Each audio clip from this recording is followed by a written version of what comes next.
Are going to be hearing from someone who wasn't on the flyer, but who is really leading us all and has been working non-stop to coordinate all of us, especially as cabinet ministers. And so I ask you to welcome our Prime Minister, Dr. the Most Honourable Andrew Holness.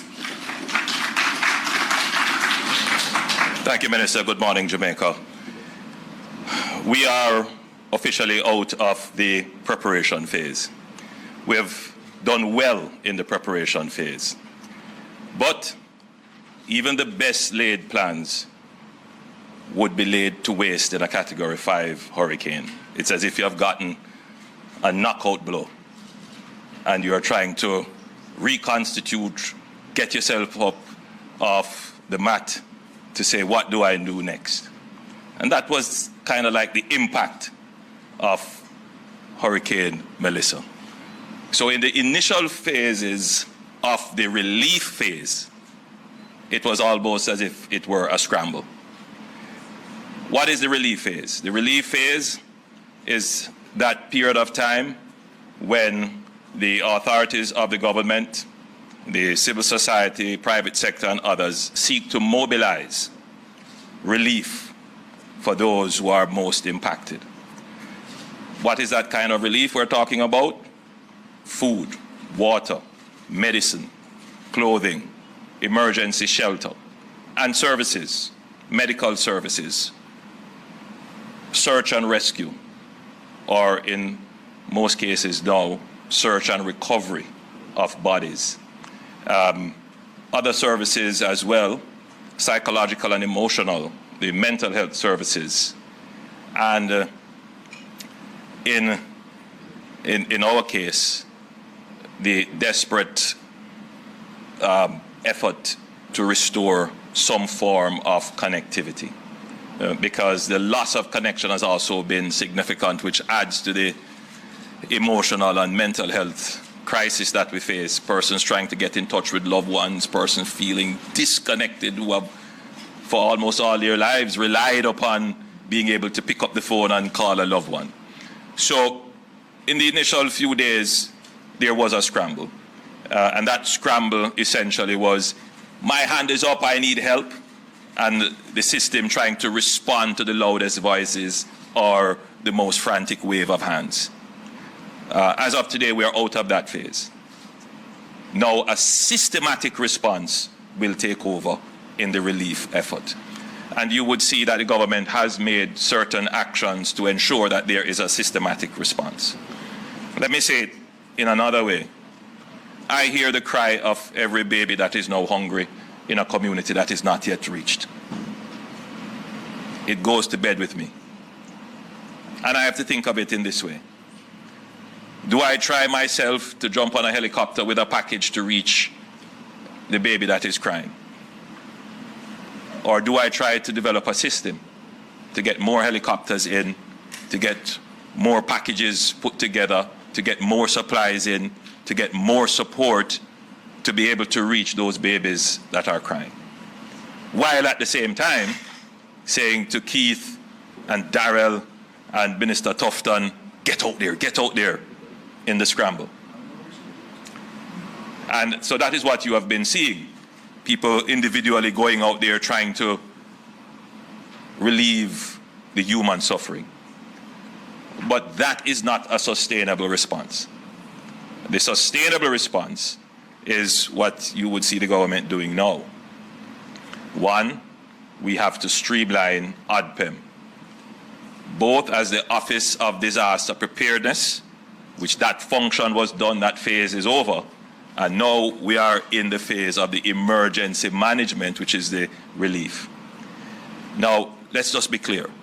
The government can't stand up ODPEM with its own parallel structure of having all the people that would be necessary to pack the relief items, to load the trucks, to move the trucks to where they have to be stored, to clear the roads, all those little minor functions that make the big service works, and keep them and pay them throughout the year for every year, even when there is no disaster.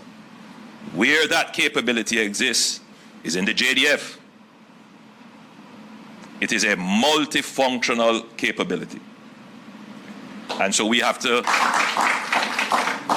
the JDF is the repository of the logistics and engineering capabilities of the government. And in hindsight, as I reflect on how we have executed policy, not many Jamaicans would know this, but in the last 10 years of my administration, we have invested heavily in the JDF. In fact, we have doubled the size of the JDF, both in terms of men and women, material, equipment, and technology.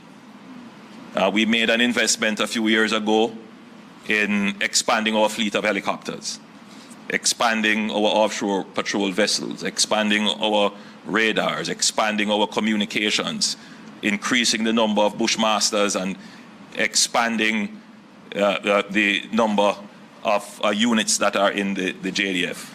Today, it is paying off. The logistical capability of the JDF is certainly best in class in the region. And that is what is giving us now the horsepower to be able to deal with a Category 5 level disaster. So the JDF gives the legs and arms to the management functions of the emergency. So it makes sense that there is seamless coordination between the JDF and ODPEM. And therefore, you would recognize the movement of ODPEM to OPM, where the JDF is already under the portfolio of the Office of the Prime Minister.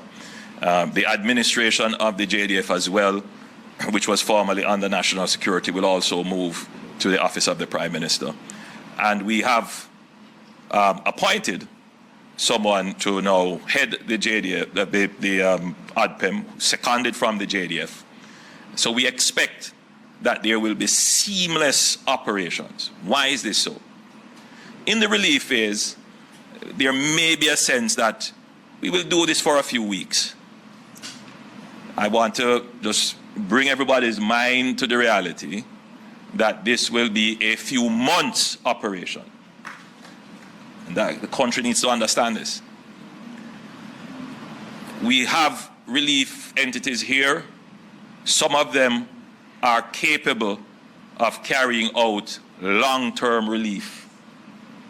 But most of them are not capable to carry out long-term relief and will take up stumps and leave the theater of operations after a few weeks.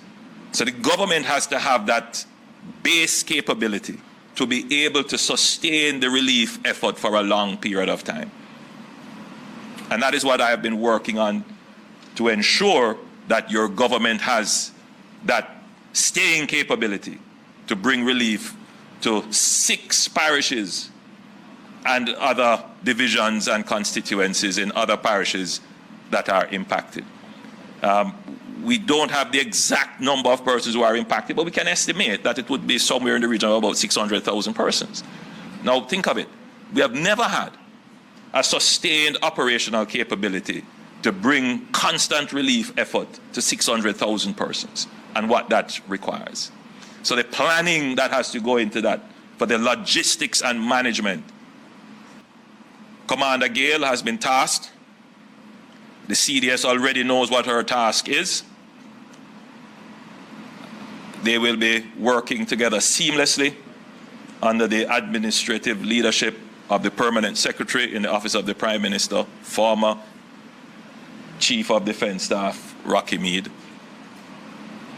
That, however, needs to be augmented by best-in-class international support, and you can't get better than the United Nations. Last week, Sunday, I had a call with the UN Secretary General. The UN Secretary General is a friend of Jamaica. He has visited me a few times. We're always working closer together on climate change, on financing for development, and he does have a special place in his heart for Jamaica. And I said to him, what we needed was the best-in-class logistics capabilities. And within a few days, in fact, yesterday I had a meeting with the Deputy Secretary General in charge of these kinds of operations from UN Ops, and they are mobilizing a full team that will come and support the logistics and management efforts of ODPEM. So yes, we have capabilities, but as I have said, no matter what capability you thought you had, when you are hit by a Category 5 storm, right, you must get even greater and better capabilities. And so UN Ops is here. I know they have had several meetings with private sector, I believe, civil society, and they will be embedded in ODPEM. And the idea is, after this experience, the technical know-how and capabilities will be transferred to ODPEM. So we are expecting that after this, ODPEM will be even stronger in terms of its ability to manage large-scale disasters. At that point, I would segue into saying that international support for Jamaica's relief and recovery effort is significant. I don't want to call everybody's name now. I leave the Minister of Foreign Affairs to give a comprehensive review of all the countries that have reached out to us. And I've had direct conversations with several world leaders about how they can help. So the relief effort is obviously being supported, but the conversations have moved past the relief stage now, where we're talking about recovery, and that's where I am engaging several world leaders as to how they can play a role in the recovery from the disaster. You would have heard me say in the presentation to Parliament that the damage could be anywhere from 6 to 7 billion US dollars. That is a conservative estimate. I have seen one economist saying something much more. I don't want to be alarmist. But we're going through the process of trying to assess the damage. But it is one thing to lose the physical assets of production, which, by the way, if you were to compare the disaster of COVID to this disaster, we didn't lose any productive asset. In this one, we have lost productive assets. We have lost farms. We have lost businesses. We have lost schools. And we have to go and rebuild them. You have to put on top of that what it is going to cost to sustain the relief phase. What it's going to cost us for debris management. Major part of the operations. What it is going to cost us to sustain the food packages. There's a notion that we're getting a lot of aid and that will carry you through. That will carry you for a couple of weeks, if so many. We are going to have to put the budgetary allocation to carry the relief effort, and that is going to be significant. Then there is the cleanup operation, which is a quite separate operation from debris management. Because once you move away the debris that is the initial debris from the storm, then now you have to go and figure out to clear roads, to move all the debris of houses that have been blown down, and everybody will soon start putting their old beds and couches and old fridge and everything you're going to see start to pile up. So which is why we have indicated that we will have a national cleanup week. It might very well stretch into months because the level of debris is significant. And how that is going to be disposed of and the cost of that is something we will have to address. And then we have to figure out now the parallel systems to get people back into school, to get hospitals up and running, to get businesses running. All of those come with a cost that we will have to foot. So in addition to losing your productive capacity, you now have to take on expenditure that you did not budget for. So the 6 to 7 or $8 billion, that's just what we have lost. What we have to spend additionally, we are in that process now of totaling it up to see what it comes. Then the recovery phase. All of that So I want Jamaicans to understand the magnitude of the problem.